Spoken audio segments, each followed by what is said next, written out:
आज हल्की हल्की बारिश है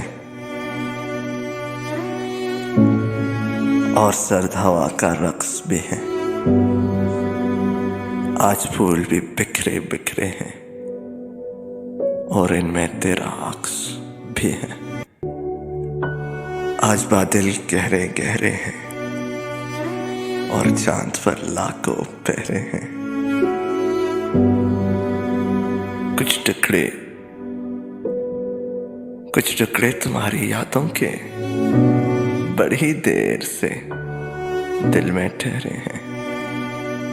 मेरे दिल पर यूं तुम छाई हो, आज याद बहुत तुम आई हो। आज याद बहुत तुम आई हो। मुख्तसर सी कोशिश मोहसिन अली टीवी की जानिब से। अगर वीडियो पसंद आई हो तो चैनल को सब्सक्राइब करना, वीडियो को लाइक करना ना भूलें। बहुत शुक्रिया।